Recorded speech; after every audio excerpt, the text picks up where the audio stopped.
샬롬, 복음의 빚진 자 최명준 목사의 푸른 투장입니다. 이 방송을 보시는 모든 분들께 성삼위 하나님의 특별하신 위로와 소망이 가득 넘쳐나시기를 축복합니다. 본 방송을 보시고 구독과 좋아요를 눌러주시는 것은 물질은 들지 않지만 복음 선교 방송에 동참하시게 되는 것입니다.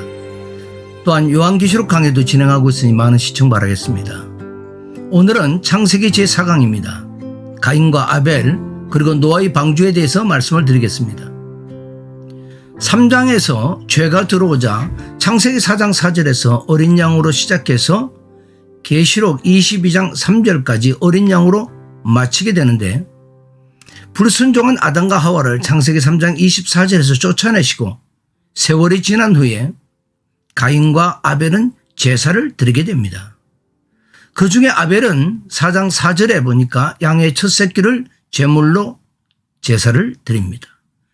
이 양으로 드리는 제물은 창세기 22장 13절에 아브라함이 순양으로 대신 번제 드리고, 출애굽기 12장 3절에 어린 양으로 유월절 제사를 지내고, 민수기 28장 4절에 조석으로 상번제를 드리며, 신약에 와서 요한복음 1장 29절에 세상 죄를 지고 온 하나님의 어린 양으로다 하고 예수 그리스도께서 어린 양 제물이 되어짐으로 성취가 되고, 그 후에 계시록 22장 1절에 하나님과 어린 양의 보좌로부터 하고 끝을 맺게 됩니다. 이것은 무엇을 말하는가 하면 어린 양으로 인한 구원을 잊지 말라는 의미인 것입니다. 창세기 4장 4절에서 5절을 보겠습니다. 아벨은 자기도 양의 첫 새끼와 그 기름으로 드렸더니 여호와께서 아벨과 그 제물은 연락하셨으나 가인과 그 제물은 받지 아니하신지라. 가인이 심히 분하여 안색이 변하니 라고 말하고 있습니다. 하나님은 아벨과 그 제물은 연락하셨으나 가인과 그 제물은 연락하지 않습니다. 그 근본적 원인은 죄에 있는데, 제물과 제사장은 자신을 대속 제물로 단번에 드려주실 그리스도에 대한 예표입니다. 레위기 21장 21절에 보면 제사장 아론의 자손 중에 흠이 있는 자는 나와 여호와께 화제를 드리지 못할지니 그는 흠이 있은즉 나와서 그의 하나님께 음식을 드리지 못하느니라 라고 말씀하고 있습니다. 즉 흠이 있으면 하나님께 화제를 드리지 못합니다. 그럼 아벨은 어떻게 하였기에 하나님께서 그 제사를 연락하였습니까? 히브리서 11장 4절에서 이렇게 조명해 주고 있습니다. 믿음으로 아벨은 가인보다 더 나은 제사, 온전한 제사는 아니지만 이 더 나은 제사를 하나님께 드림으로 의로운 자라 하시는 증거를 얻었으니 하나님이 그 예물에 대하여 증거하심이라. 저가 죽었으나 그 믿음으로써 오히려 말하느니라 라고 말씀하고 있습니다. 무슨 말입니까? 믿음으로 더 나은 제사, 그 예물을 드렸기 때문에, 즉 원복음을 듣고, 창세기 15장에서 말하는 원복음을 듣고 믿음으로 양을 제물로 드린 것입니다. 마태복음 23장 35절에서는 의인 아벨의 피라고 증거해 주고 있습니다. 자, 여기서 중요한 것이 있는데요. 구약이나 신약이나 의인이 되는 길은 오직 예수 그리스도를 믿는 길뿐입니다. 그러니까 아벨은 원복음을 전해 듣고 믿음으로 제사를 드렸는데, 이것은 훗날 세상 죄를 지고 가는 하나님의 어린 양을 멀리서 바라보며 믿은 것이 되는데, 이것이 바로 더 나은 제사인 것입니다. 또한 우리가 꼭 기억해야 하는 것은 아벨의 제물만 연락하신 것이 아닙니다. 아벨과 그의 제물을 연락하셨다고 성경은 기록하고 있습니다. 무슨 말씀이냐면, 아벨과 그의 제물은 제물을 드려주는 제사장 아벨과 원복음을 믿고 믿음으로 드려진 어린 양의 제물을 말하는 것인데, 이것은 예수 그리스도께서 제물을 드리는 제사장과 제물을 자신의 한 몸으로 이루시는 모형이었던 것입니다. 그렇습니다. 예수 그리스도께서는 제사장이시자 제물이 되었던 것입니다. 하나님께서 아벨과 그 제물을 연락하고 가인과 그의 제물은 연락하지 않습니다. 창세기 4장 7절에 네가 선을 행하면 어찌 낫을 들지 못하겠느냐, 선을 행하지 않냐면 죄가 문에 엎드러져 있느니라, 죄가 너를 원하나 너는 죄를 다스릴지니라 라고 말씀합니다. 선을 행하고면이란 말은 헬라어로 테티브라는 말인데, 제물을 옳게 드리면 이라는 뜻입니다. 그러면 제물을 옳게 드리면 어찌 낫을 들지 못하겠느냐? 올바른 제물을 드려 올바른 예배를 하면 왜 연락하지 않겠느냐라는 뜻입니다. 그래서 죄가 너를 원하나 너는 죄를 다스릴지니라 라는 말은요, 거룩한 씨를 죽이고자 하는 마음, 곧 죄를 너는 다스릴지니라, 이런 말인 것입니다. 이때 가인은 유대인의 예표가 됩니다. 유대인들은 예수님을 죽였죠. 우리는 한 가지 이해되지 않는 부분이 있습니다. 여자의 후손의 줄기인 아벨을 죽인 가인을 죽이지 아니하시고 가인에게 표를 주어 죽이지 못하게 하셨다는 것입니다. 이것은 죄인인 우리에게 성령의 인침, 즉 표가 있으면 사망을 면한다는 예표인 것입니다. 자, 4장 25절을 봅니다. 아담이 다시 아내와 동침하며 그가 아들을 낳아 그 이름을 셋이라 했으니 이는 하나님이 내게 가인을 죽인 아벨 대신에 다른 씨를 주셨다 함이며, 아벨이 죽자 하나님은 다른 씨를 주십니다. 이렇게 아벨의 죽음은 예수님의 예표가 되며 대신 주어진 셋은 예수 그리스도의 부활의 예표가 되는 것입니다. 창세기 6장 1절에서 4절을 보겠습니다. 사람이 땅 위에 번성하기 시작할 때 그들에게서 딸들이 나니 하나님의 아들들이 사람의 딸들의 아름다움을 보고 자기들이 좋아하는 모든 여자를 아내로 삼는지라. 여호와께서 이르시되 나의 영이 영원히 사람과 함께 하지 아니하리니 이는 그들이 육신이 됨이라. 그러나 그들의 날은 120년이 되리라 하시니라. 당시의 땅에는 네피림이 있었고 그 후에도 하나님의 아들들이 사람의 딸들에게로 들어와 자식을 낳았으니 그들은 용사라 고대 명성 있는 사람들이었더라. 여호와께서 사람의 죄악이 세상에 가득함과 그의 마음으로 생각하는 모든 계획이 항상 악할 뿐임을 보시고 땅 위에 사람 지으셨음을 한탄하사 마음에 근심하시고 이르시되 내가 창조한 사람을 내가 지면에서 쓸어버리되 사람으로부터 가축과 기는 것과 공중의 새까지 그러하니 이는 내가 그것들을 지었음을 한탄함이니라 하시니라.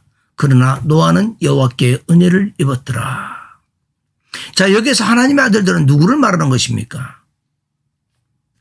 마태복음 13장 38절에도 말하고 있지만 좋은 씨입니다. 즉 거룩한 씨의 자손들 셋의 후손을 말합니다. 사람의 딸들은 가인의 후손의 딸을 말하고요, 거룩한 씨를 연합시키고 타락해 하려는 의도입니다. 그러는 중에 창세기 6장 8절에 그러나 노아는 여호와께 은혜를 입었더라 말씀하고 있습니다. 중요한 의미가 있는데요, 믿음 이전의 은혜라는 것입니다. 하나님께서 은혜를 주셔야 우리가 믿음으로 살아갈 수 있다라는 것입니다. 이것은 하나님의 기뻐하시는 뜻 가운데 시행되는 주권적인 선택의 섭리 역사가 적용되고 있음을 시사하고 있는 것입니다. 이렇게 창세기 6장 이후에 세상이 타락되는데 죄악이 관영하여 하나님께서 물로 심판을 내리게 됩니다. 에녹 65세 때 무드셀라가 태어납니다. 그 뜻은 창 던지는 자라는 뜻과 함께 이가 죽으면 심판이 임한다는 뜻을 담고 있는 단어입니다. 곧 그가 죽는 날 홍수를 보내리라는 뜻이 되는 것입니다. 에녹은 300년 동안 하나님과 동행했으며 죽음을 보지 않고 성천하게 되고 무드셀라 죽은 해에 홍수가 시작됩니다. 무드셀라가 969세 되던 해로 인간으로서는 가장 오래 산 인물입니다. 노아 600세 되던 해인 것이죠. 그런데 이 무드셀라의 아버지인 에녹은 유다서 1장 14절에서 15절의 말씀을 보면 예수를 심판주로 예언하고 있습니다. 이미 세상의 끝날까지를 보고 있다는 것입니다. 그렇습니다. 아들의 이름을 무드셀라의 이름을 짓고 세상이 타락해감으로 심판이 오게 되는 것을 바라보며 사는 에녹의 경건함을 하나님과 동행한 자라고 표현하고 있는 것입니다. 이제 방주의 의미에 대해서 생각해 보겠습니다. 그런 와중에도 약속을 세워서, 즉 약속과 계획을 세워서 여자의 후손, 즉 씨를 보존하고 있음을 볼 수가 있습니다. 그런데 남겨질 인류가 피할 방주에는 아주 깊은 영적인 의미가 있습니다. 하나님께서 노아에게 방주를 만들고 이 방주의 역청을 칠하라 합니다. 이 역청은 히브리어로 코페르라고 합니다. 이 말은요, 속전 몸값이라는 뜻을 가지고도 있습니다. 창세기 6장 14절에 칠하라는 말이 있습니다. 이 말은 히브리어로 카파로라고 하는데 덮다, 속죄하다 이런 말입니다. 즉 역청을 칠하다라는 말은요, 결국 속전으로 다 덮여 있다 이런 말입니다. 결국 하나님이 보실 때는 속전으로 덮은 것을 통해 방주 안에 들어있는 인간을 보신다는 것입니다. 몸값이 속량이 되었다라고 하는 것은 이 땅의 모든 기식하는 것들이 저주의 비를 맞고 다 죽어야 하는데 방주가 대신 그 저주의 비를 맞고 죽는 것이며 그리고 방주의 품 안에 8식구를 품어서 살려내는 것으로 이는 바로 예수 그리스도의 모형이 되는 것입니다. 그래서 방주의 재료는 썩거나 뒤틀림이 없는 잣나무, 히브리어로 고페르라고 하고 하는 말로 그 나무를 사용하게 되어지는 것입니다. 자, 이와 같은 의미로 레위기 16장 14절에서 15절에 보면 정극의 위, 속죄소와 즉 시원자라고 하죠. 속죄소 앞에 7번 피 뿌리는 것을 볼 수가 있습니다. 이는 방주의 의미와 마찬가지로 이미 대속하여 뿌려진 피를 통하여 제사 드리는 사람을 보신다는 것입니다. 출애굽기 2장 3절에 갈대 상자가 원으로 테바라고 되어 있는데 오직 방주와 갈대 상자만 이 단어로 기록하고 있습니다. 신약 성경의 베드로전서 3장 20절에 그들은 전에 노아의 날 방주 예비할 동안 즉 농사짓고 일상생활하면서 방주를 짓죠. 하나님이 오래 참고 기다리실 때 순종치 아니하던 자들이라. 방주에서 물로 말미암아 구원을 얻은 자가 몇 명뿐이니 겨우 8명이나 청구해 주고 있습니다. 그럼 몇 명이나 멸망당했을까요? 멸망당한 자는 아무도 모릅니다. 왜 그럴까요? 이사야 2장 22절에 보면 너희는 인생을 의지하지 말라. 그의 호흡은 코에 있나니 새말가치가 어디 있느냐 하고 말씀하고 있습니다.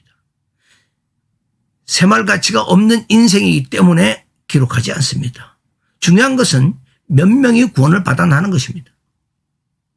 베드로서 2장 5절에 보면 옛 세상을 용서하지 아니하시고 오직 의를 전파하는 노아와 그 7식구를 보존하시고 경건하지 아니한 자들을 세상에 홍수를 내리셨으며 라고 말씀하고 있습니다.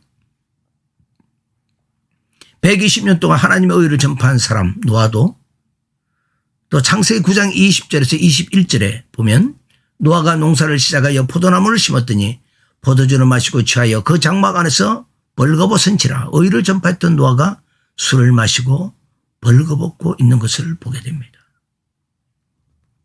어떤 장면이 생각나십니까? 아담과 하와가 자신이 벗은 줄을 알고 나무 잎사귀로 가르고자 해서나 가리지 않자 하나님께서 짐승의 가죽옷으로 옷을 해 입혀 가려줍니다. 이렇게 하는 것이 무슨 의미인지 저번 시간에 말씀을 드렸습니다.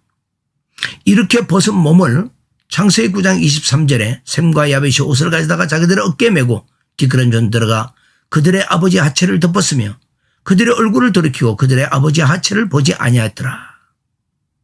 아버지인 노아의 벗은 몸을 셈과 야벳이 가려줍니다.